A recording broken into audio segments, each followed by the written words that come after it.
Morning, I'm Herm Gailey here on a beautiful fall morning in North Hopewell Township, Pennsylvania. I'm riding a mare we call Sweetie. She's a 5-year-old. If you wanted to put her on a schedule, she's probably behind for some 5-year-olds, but that's okay. I had some time, I just couldn't get to her. She's basically where she is where she should be for the amount of riding she's had. She's very willing. But I have one issue with her that has been there from the beginning. She has a real tendency to want to go long and low, which is okay when it's time to relax. But when you go to gather her up, instead of picking up in the bridle and getting into collection, dropping behind, raising in front, she instead has a tendency to bear down and fall on her front end.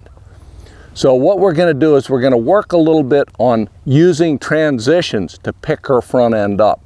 The way she traveled, and you're going to see middle of the process footage here today because I've worked her on these transitions to try to pick her front end up maybe 2 or 3 times. So initially it was much more pronounced. When I was first starting her, she went along sort of like when I was a kid. We went out west and we'd watch the elk come down across the flats. They'd have their noses stuck out and their necks extended, just be moving along like that. Well, she moved kind of like an elk or kind of like those Mongolian ponies that have their noses straight out. She would do a lot. Pick up on her, she'd stop, ask her to turn, she'd turn, ask her to back up, she'd back up. And she got to where when you picked up on her, she would give her face, but she always had a tendency to overweight her front end. So we're going to use transitions to work with that. Now, what I'm going to say is this, unfortunately, in a way, is going to be an example of the fact that good training is usually dull and boring to watch, and this will probably meet that. On the other hand, that kind of gradual, incremental training, dealing with the little details way upstream instead of trying to struggle with her down here where you can drown further down the river, that's what builds your horse. You have to start at the right place, and you have to start when they're ready. And I believe certainly she's ready, she's broke enough, and she has the basics in place. Now, when I walked her forward there right now, that's the first she's moved off the spot today. So she hasn't been warmed up or anything. And I'm gonna, in the course of this, warm her up. But you see how long and low she wants to be? That's okay when they're just relaxing. But she has a tendency to overload her front end. And that carries through to when she's moving. So I'm gonna trot her off. Well, I'm going to ask her to trot off because I'm going to check all my basics. That's my pre-flight check here. If I squeeze, does she move? Yeah, she moves right along. Now, I'm not doing anything with my hands now, and this will give you an idea of where she wants to travel naturally. Just sort of long and low and pretty stretched out. She's a small horse, probably a little small for me. She's about 14, 2.5. But when I was first riding her, she felt like she was about 9 miles long.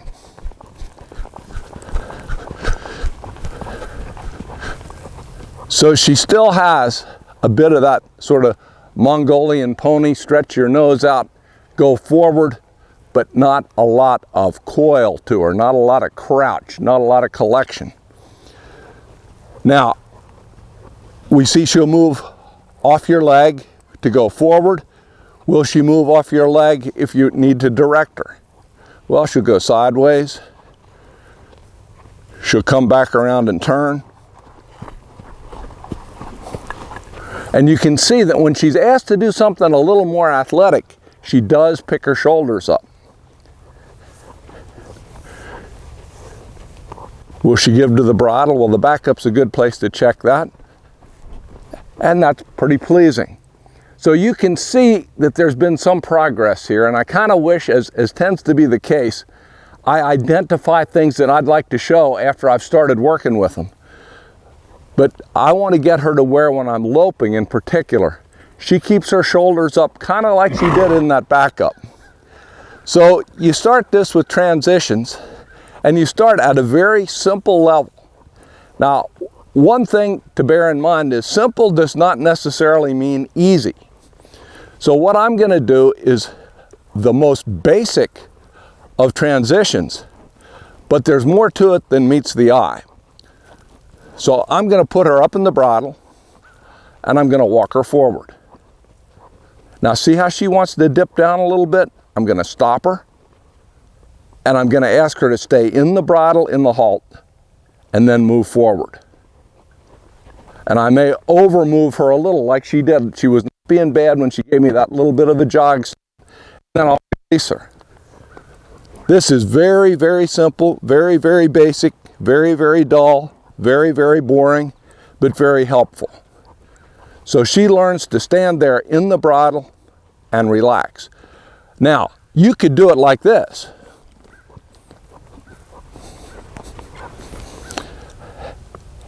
And most horses, many horses will stand still better when they're just relaxed like that.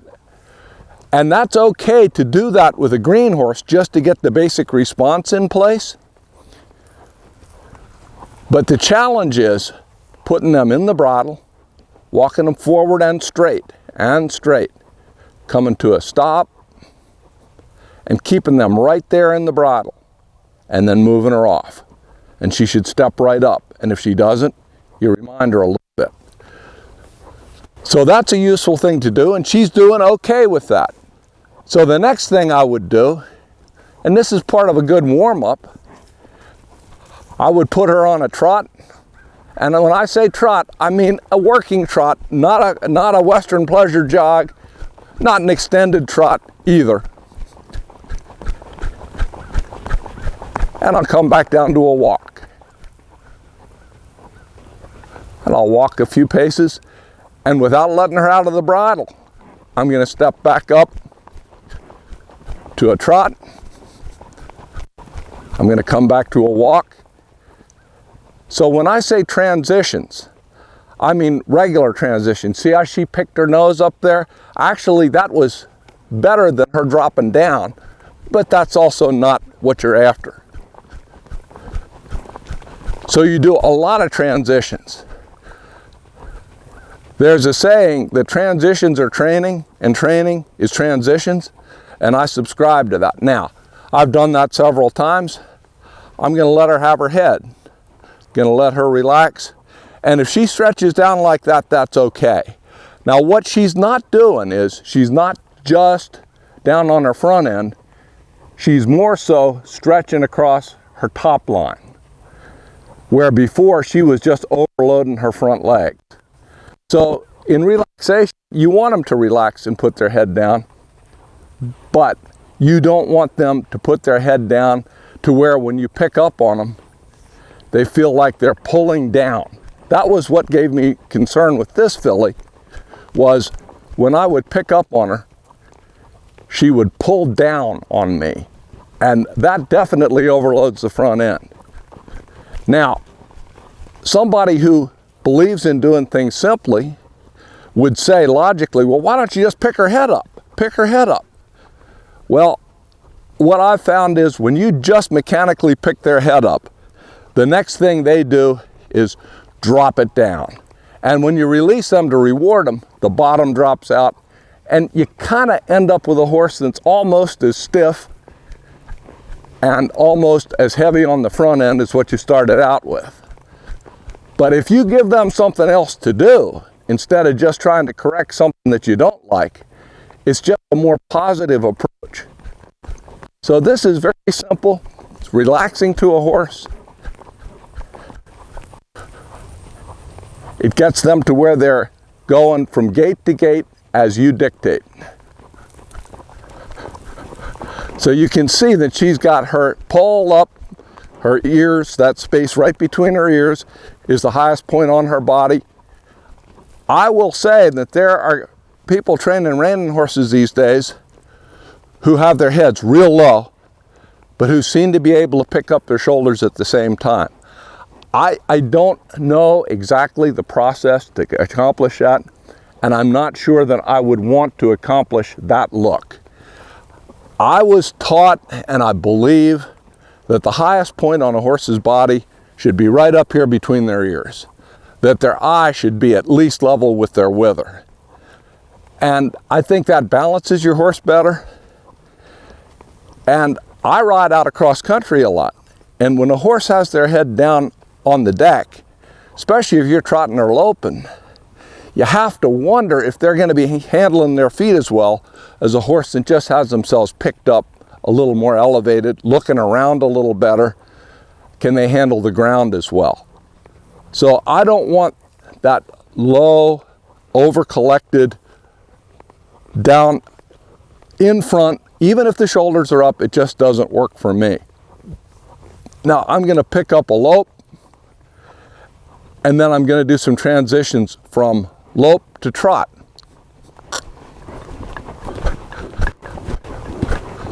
So she's a little fresh, and she probably didn't have as much warm-up as she deserved, but that's life.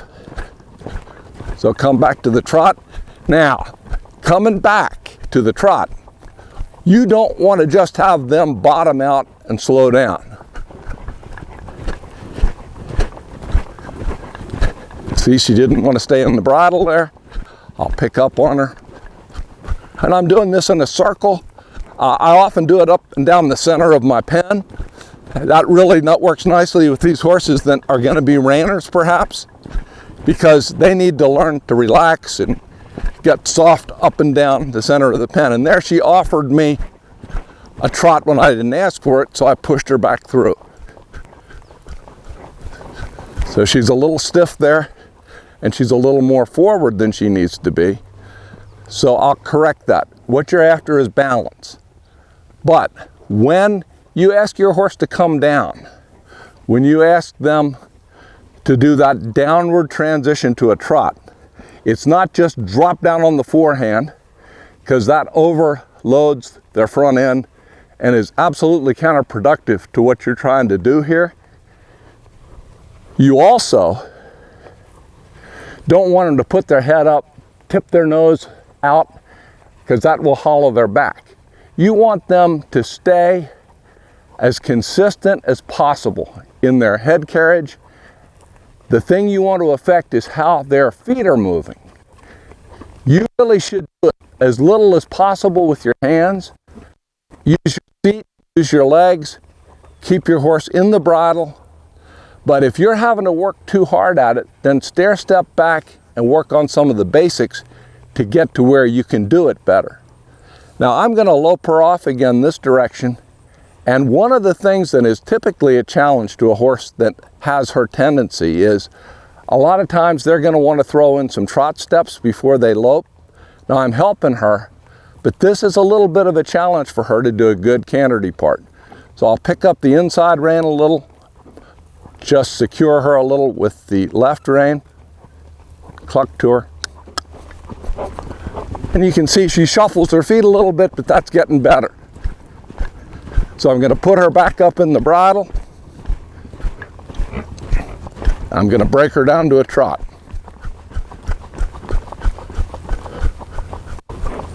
Pick her up to a lope. Keep her in the bridle. But watch her head, watch my hands, watch my legs. You shouldn't see a terrible lot. Now she wants to speed up a little bit. You can give a little check or a half halt to collect her back. So I'll just go like that, and then I'll break her down. So I soften her up a little bit before I ask for that transition. So what you're working toward, hopefully, is a bit of self-carriage.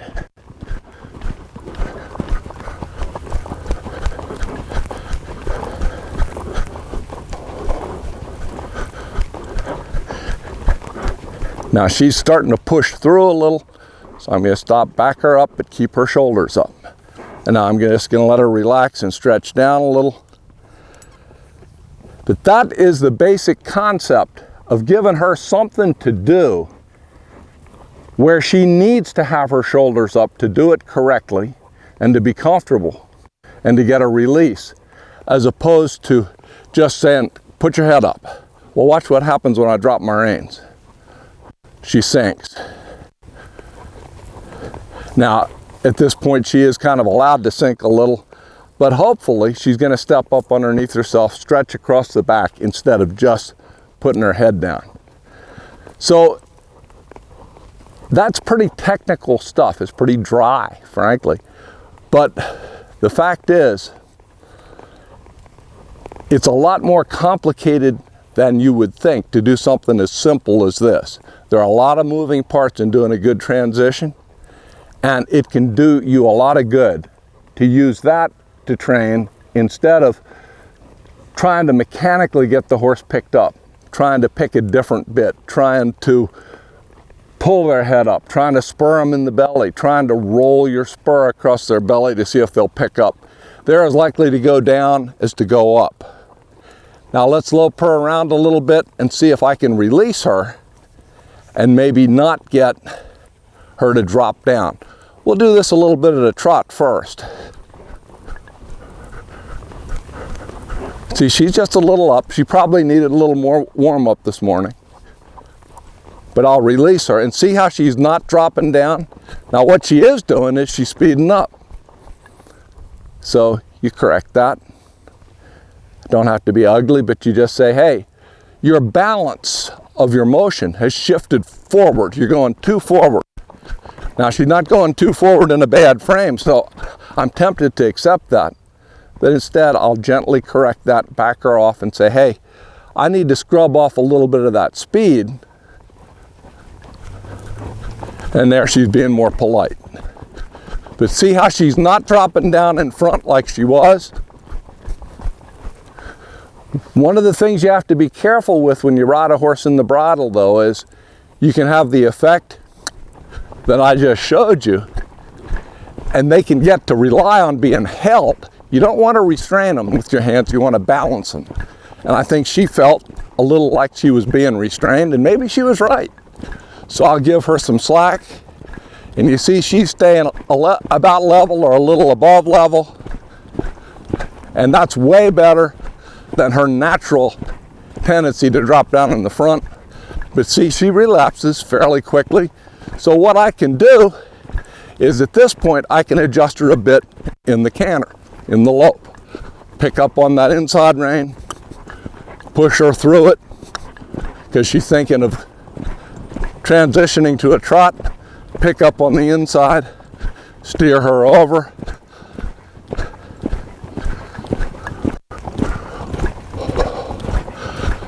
And that will pick her up also, steering her, holding her in the bridle while you steer her. And what you'll get is a horse that now is more on her back end. Whoa. So she'll try to stop pretty hard. In fact, she tried a little too hard there. Didn't have to pull on her, but because her front end was more elevated, she didn't have that tendency to drive her front end into the ground. So that's a lot of technical stuff. If you've got the staying power, listen to it and think about it. You can try this on your horse out in a pasture field. You don't need good ground. Probably not the best thing to do on a mountainside, but it is something that every horse can profit from, going back and forth between gaits, and you can vary that enormously. This is just an example of some of the different transitions you can do that will help to get your horse to using their back end, collecting, raising their front end. So thanks for sticking with me through this, and we'll see you next time.